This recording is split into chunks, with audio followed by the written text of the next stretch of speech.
আমি বিবাহিত হয়েও তোমার দিকে হাত বাড়িয়েছি কিসের জন্য জানো? শুধু একটু ভালোবাসা পাওয়ার জন্য। আমার কোনো টাকা পয়সা, গা ভর্তি গয়না, বড় বড় রেস্টুরেন্টে খেতে যাব, দামি দামি শপিং মলে গিয়ে শপিং করব, এটার জন্য তোমাকে আমি ভালোবাসিনি। আমি তোমাকে ভালোবেসেছি দিন শেষে একটু তোমার সঙ্গে কথা বলে মানসিক শান্তি খুঁজে নেওয়ার, একটু তোমার ভালোবাসা পেয়ে জীবনটাকে উপভোগ করার জন্য, একটু তোমার মায়া, ভালোবাসা, কেয়ার করা নিয়ে আমি জীবনটা কাটাবো বলে।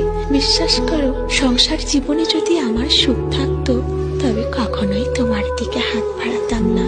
আমার সংসার জীবনে অবহেলা ছাড়ার কিছুই ছিল না।